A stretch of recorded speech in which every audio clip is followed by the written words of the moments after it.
test them out, have conversations, ask more questions, say, I don't want to make an assumption. Help me understand, am I correctly understanding what you want? Have I understood your intent correctly? And if not, please clarify it for me.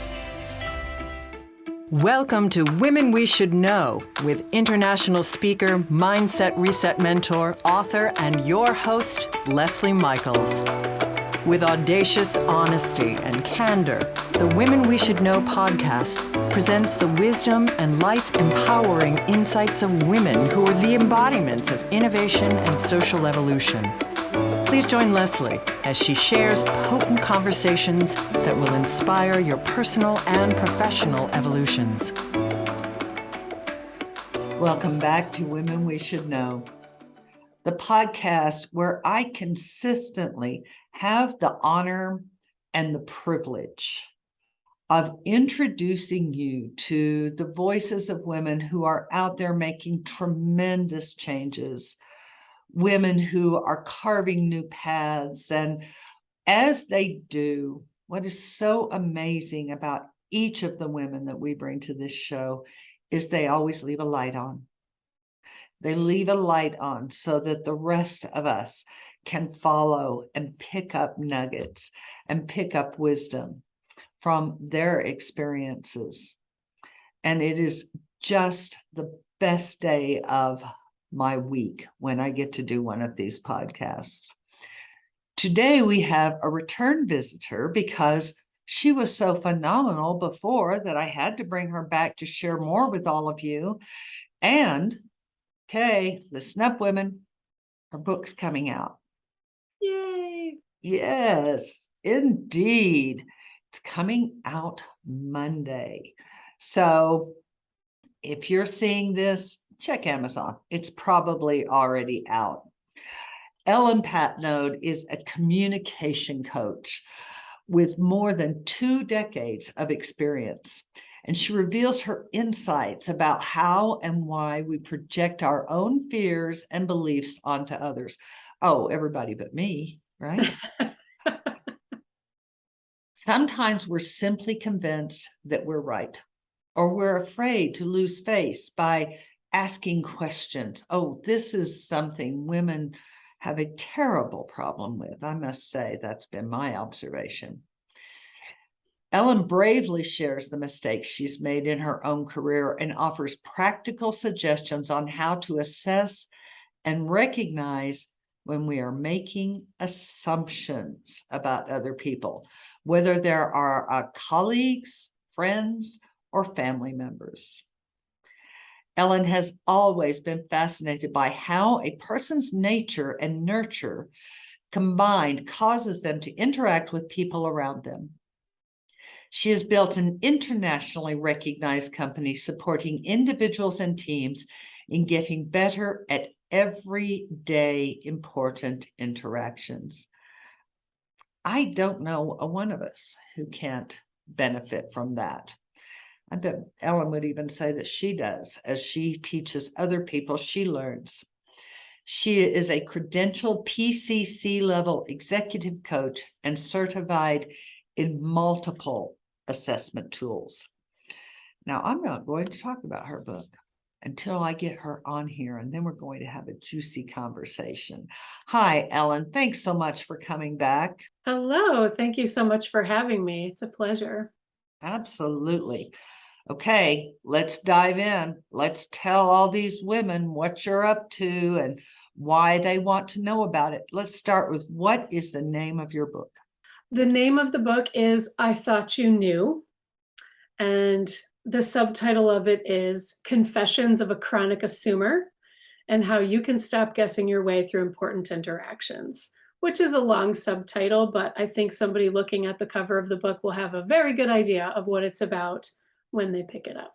Yes. So I suspect when you go to Amazon and you go to books, you could probably just type in I Thought You Knew, and it will get you right to Ellen Patnaude's book. Yes. So now that we've gotten you to the book, let's talk about this. I have been fascinated with this ever since I met you, and fascinated with the fact that you really came on something that is so chronic in our society, and I have never heard another single person speak about it. Yeah, it's it's one of those things that I think it's so pervasive to how we communicate and navigate our everyday lives, both at work and outside of work, that we just don't call attention to it. It seems like one of those things that's too obvious, Mhm. because it is so pervasive. And so I think we've stopped really paying attention to when it comes up. And there's always partner things that you can assign blame to when you're looking at what your communication challenges are, and assumptions aren't necessarily the first top of mind thing. But as I've been designing this course to go along with this book, it's forcing me to think it through at another level. And Mhm. I'm realizing that if there's always a reason behind the communication challenge, but that reason is sometimes superficial. And if you peel down a couple more layers, you can identify an assumption that's really at the base of that communication challenge. And if you're willing to face that assumption and acknowledge it, it often holds the key to being able to unlock that challenge and overcome it more easily, I think. Brilliant. What would you say, based on your expansive experience and observation, are some of the top most tempting areas for us to assume? Yeah, that's a great question. I think there's, like I said before, it's so pervasive that you Mhm. can find assumptions hiding in so many places. I think one of the places they crop up pretty often is when it comes to how well we listen to other people. Mhm. And I think that's a great example of ways in which there are superficial reasons at play about why we're not listening, maybe at the level that we should be or would like to, and we dismiss it as, well, I'm too busy, I'm distracted, there's a lot on my mind, etc. But if you dig down a little bit, what's the assumption that's at work behind? There's a person in front of you talking to you, why are you not listening to them? Mhm. There's an assumption at play, Mhm. and the assumption is what you have going on in your own head or in your own agenda is more important than what this person is saying to you. Mhm. Mhm. Another assumption could be that you already know what they're going to say, so you don't have to listen that closely. I bet that is a big one.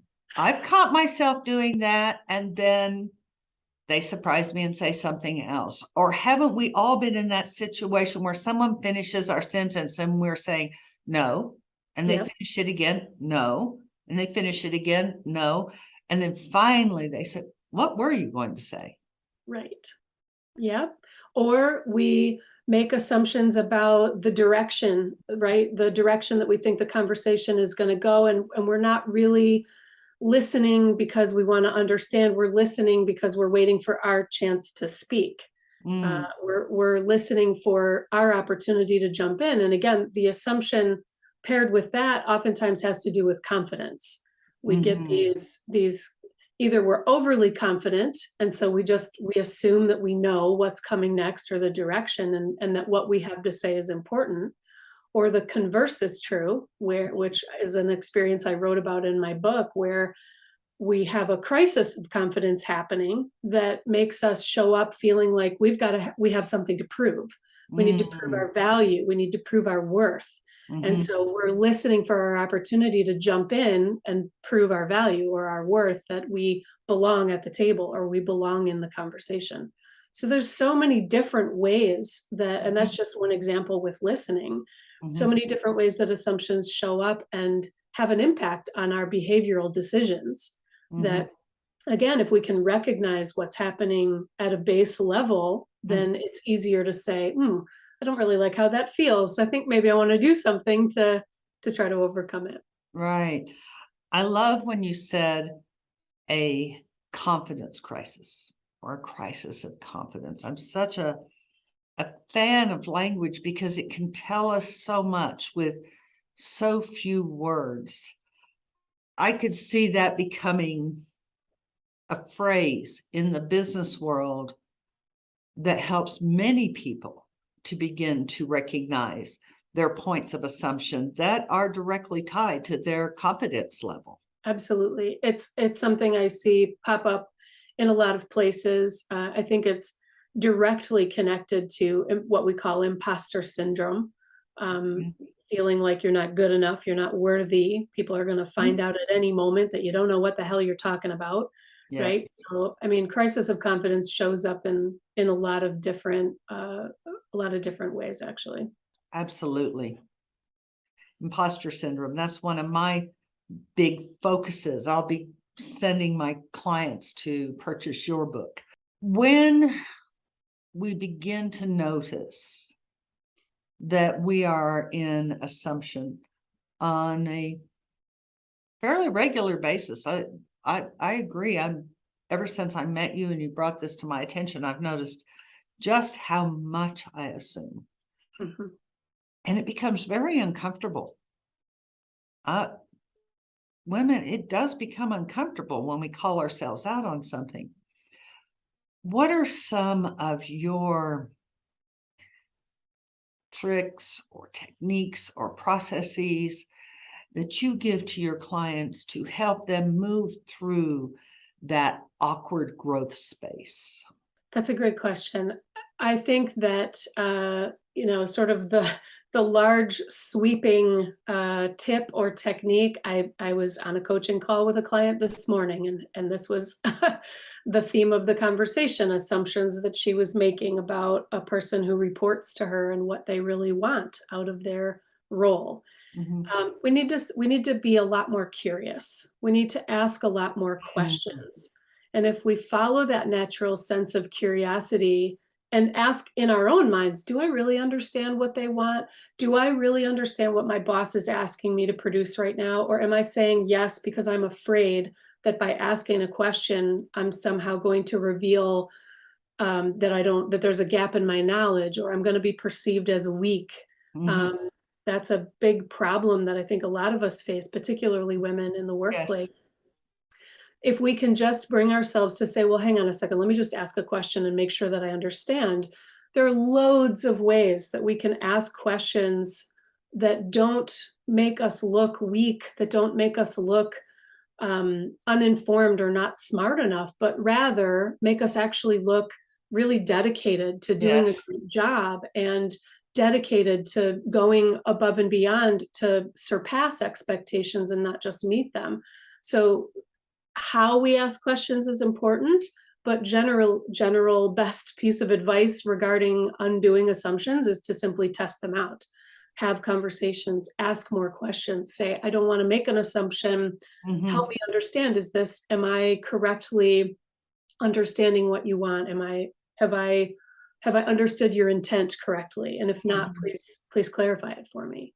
So asking questions.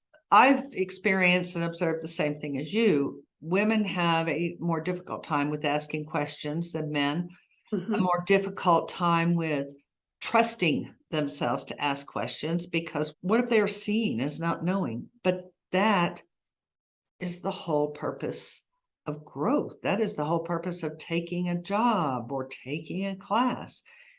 If we knew it, we probably wouldn't want that job. If we knew everything about it, we'd be bored to tears. Sure. We wouldn't take a class if we already knew that information. What would be the point? We'd be bored to tears. So I love that, developing curiosity. In the workplace, when we're speaking about assumptions, I'd like to dive into the area of how women assume themselves out of spaces of equity. So that crisis of confidence that we were talking about before, I think it shows up in situations where we're trying to convince ourselves that we belong at the table or we belong in a space or that our value merits that raise or that bonus or Mhm, that new title. mhm, And I think that those kinds of that kind of crisis of confidence causes us to be very self-focused. Mm-hmm. and we start worrying about things, and we're very internally focused on me. Am I good enough? Am I important enough? Does my voice matter enough? And we start undermining that confidence because we're very focused on ourselves and asking a lot of questions. I think sometimes if we can turn that outward, even for a moment, and shift the focus to the other people around us, Aha. to turn that curiosity on them, to Mm-hmm. use questions as a way to focus on other people and understanding their viewpoint, it can help with that crisis of confidence because suddenly we're not navel gazing so deeply. We're Mm-hmm. not focusing on what we think are our inadequacies or shortcomings. Instead, we're engaging. We're engaging with other people. We're hearing their perspective on things, which in turn helps us have a different perspective on the situation. So I think trying to make that little switch is one of the ways you can disrupt that narrative that you have going on that's not particularly helpful, Mm-hmm. and become other focused, which I think it's a real game changer in presentations and meetings and conversations, all those things we have to do in the workplace. As a matter of course, if we focus on the other people, it really changes the narrative in our heads. Absolutely. I see one area where this could apply very strongly, and I'm sure you'll have even more to say about it, being the expert that you are. But it is statistically established that more women are graduating with graduate degrees than men. But when they go into the workplace, they're starting out at somewhere around 21% less in terms of initial salary.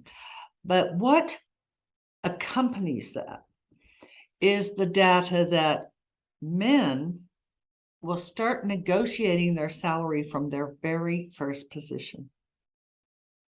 Women, on the other hand, say yes, thank you. Do you see that as a assumption based on self-confidence, or is this something more? Well, if we look at self-confidence and the component parts of what makes up self-confidence, one of those things is how we value ourselves Mm-hmm. and what we think other people that how we think other people value us, what our inherent worth or value is. There was a client I was working with recently who was negotiating a new position at a different company. She Mm-hmm. had been offered an opportunity at a new company, and in the process of trying to figure out how assertive she wanted to be in Mm-hmm. negotiating her salary since they were recruiting her for this position. Mm-hmm. Um, she kept saying things like, "I don't wanna ask too much. I don't wanna shoot the whole deal because I've been too greedy. Yes. I don't," right? All of these things that were sort of undermining the conversation before it even began. And Yes. we talked about ways that we can simply show up and assert, like, this is my value, this is what I'm worth. But I think that that second guessing is absolutely what's going on that keeps us feeling like we're supposed to be small, we're supposed to be quiet, we're supposed to just say yes, thank you for whatever it is that we're given. Mm-hmm. Um, and I think there's a long history of that in the workplace because what happens to assertive women? What happens to the loudest voices that are female in any given room? And Mm-hmm. even worse for if you're a woman of color, by the way. Yes. Yes. But what happens to those voices? We get muted. We get told, we get called all sorts of unpleasant names. Mm-hmm. Um, there are all sorts of negative terms that are assigned. We're not assertive or leaders. We're bossy and aggressive and angry and all these things that are not nice. So there's a whole culture of language that has developed around this that is full of assumptions. Mm-hmm. That's, it's got pretty deep roots in the patriarchy, Leslie. Yes, So it does. All the way down to the center of the earth. exactly, it's a huge phenomenon, and it is riddled with layers and layers of assumptions, to be sure. Absolutely. And then there's a different level of assumption about worth. I was just remembering a colleague. And she is now the vice president of a notable tech company. When she received her promotion, her husband asked her, well, did you require a salary increase? And she said, well, I just got one 3 months ago. And he's a very successful businessman himself. He said, oh no, you got that increase for the former position. You go back in and you negotiate. Again, there was that assumption, well, they threw me a bone. Right. 3 months ago. Maybe it was a nice bone. Maybe it even had gold plate on it, but it was a bone.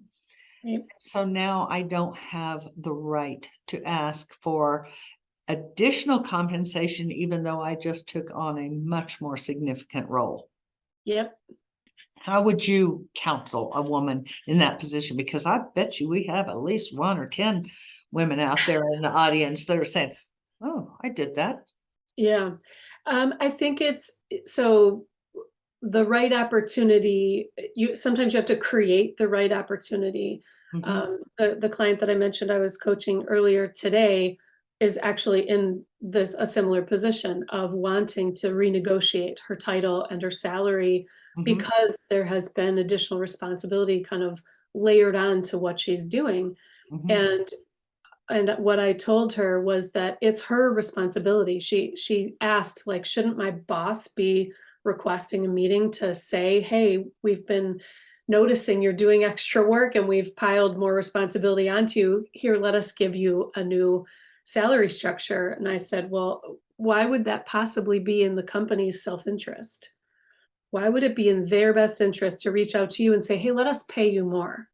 Yes, exactly. Wouldn't that be nice? But that is Yes, not reality. it's Um, so the reality is we have to decide we are responsible for our own destinies. We hold the pen, we are writing our own stories.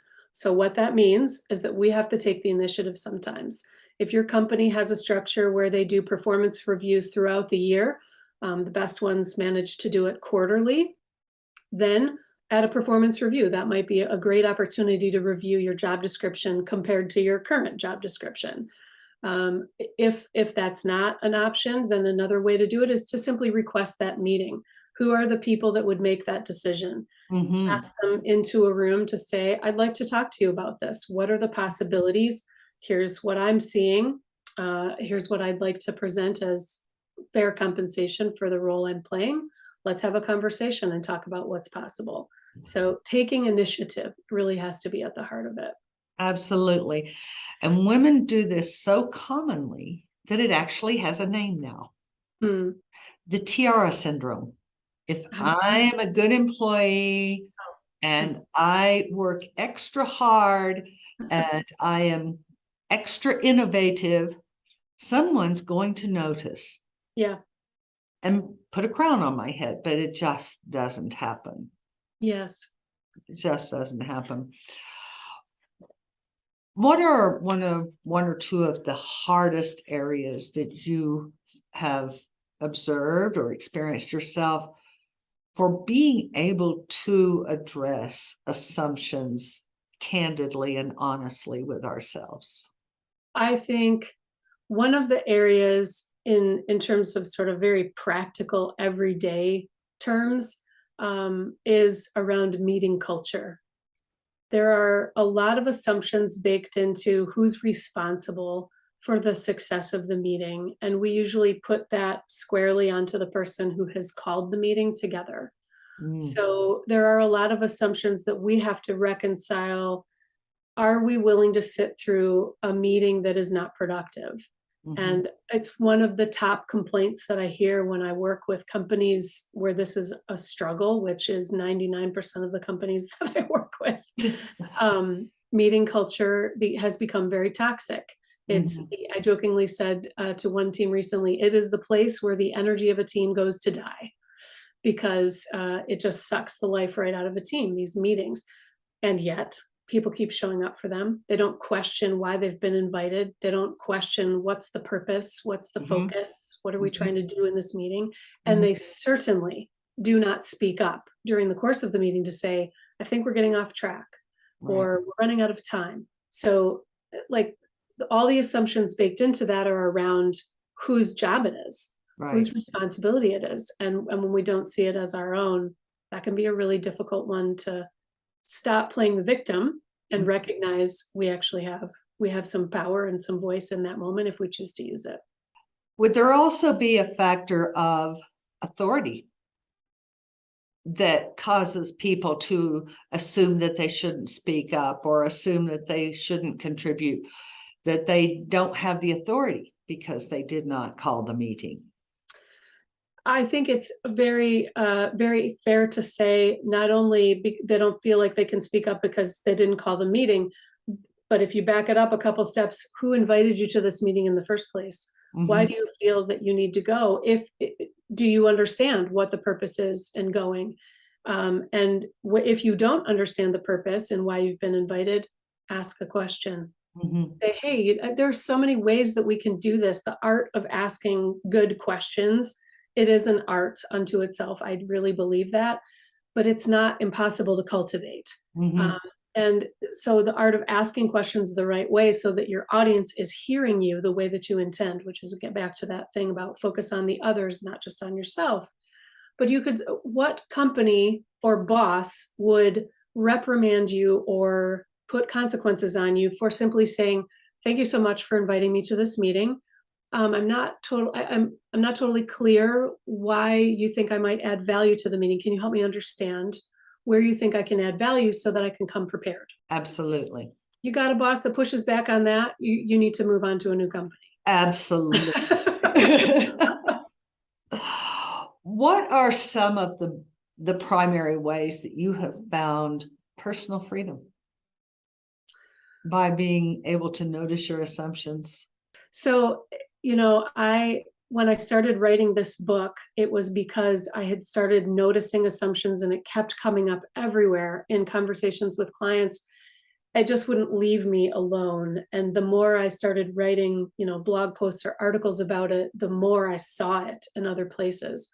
So for me, there is a real freedom in kind of letting myself off the hook, first of all, to realize this is so common and so pervasive Mhm. that anytime we can notice that we're making an assumption and say, hold on a second, I don't want to make an assumption here. Let me ask you a question instead. Mhm. There's like you're let off the hook for not having to feel like I've got to be the smartest person in the room now. I have Mhm. to have it all figured out by myself in my own head. No, I can ask a question. I can ask a question to make sure that I am understanding things the way that they're actually intended. And I find that to be a tremendous freedom. That and being willing to laugh at myself when I find myself doing it and saying, look at me, the assumptions expert. Now I've just made a big fat assumption. Let me go in and try to undo this. Right. Um, and it's never too late to have those conversations to test those out and undo those assumptions. It's not too late. That's wonderful. What 2 or 3 actionable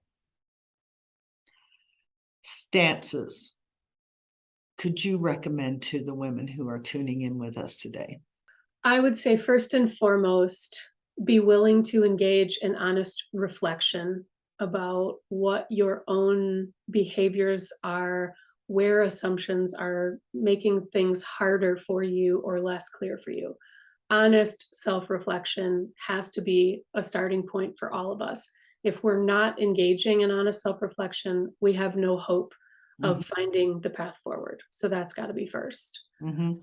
I would say a second thing would be to not give in to that victim mentality that Mhm. society prefers that we play. Mhm. And Mhm. also, it's just easy because many of us have been trained from a young age to engage in that. Take responsibility, Mhm. even when it's uncomfortable, even when it's hard, even when you're not the only one involved in a situation. You are involved in a situation, you have some level of responsibility for that situation. Mhm. Find it, evaluate it, take ownership of it. Mhm. Last but not least, be willing to ask more questions and really cultivate that art form of not just asking more questions, but asking better questions. asking open-ended questions, asking questions that convey your intent to the person that you're talking to by, again, being other focused on them. Beautiful. Thank you. Now, one more question, and I want you to hold up the book. Okay. How do you coach and teach your clientele to address an assumption that is being put upon them? Mhm. That is fantastic, because also as women, we are often the recipients of projections, which are Yes. assumptions, ugly second cousin. So yeah, I love this. I have been the subject of other people's assumptions before many times, Mhm. um, as I think probably most of us have. I find it is good to approach it with a little bit of humor, because otherwise the other person can turn defensive really quickly. And Mhm. unless you are looking to have a fight, that may not be the most productive route to go, right? So Mhm. little bit of willingness to use some humor to your advantage, I think, is helpful. But Mhm. also to just simply say, "That's so interesting that I'm curious to understand what's causing you to have that opinion of me, or what's causing you to, you're making an assumption right now, and I'm curious to understand how you got there. Help me understand what you're seeing that led you to that conclusion." Because sometimes I think people do it without malevolence, right? I don't think everybody's got malicious intent. So sometimes it's just that they don't have good self-awareness and they don't Mhm. know that they've done it.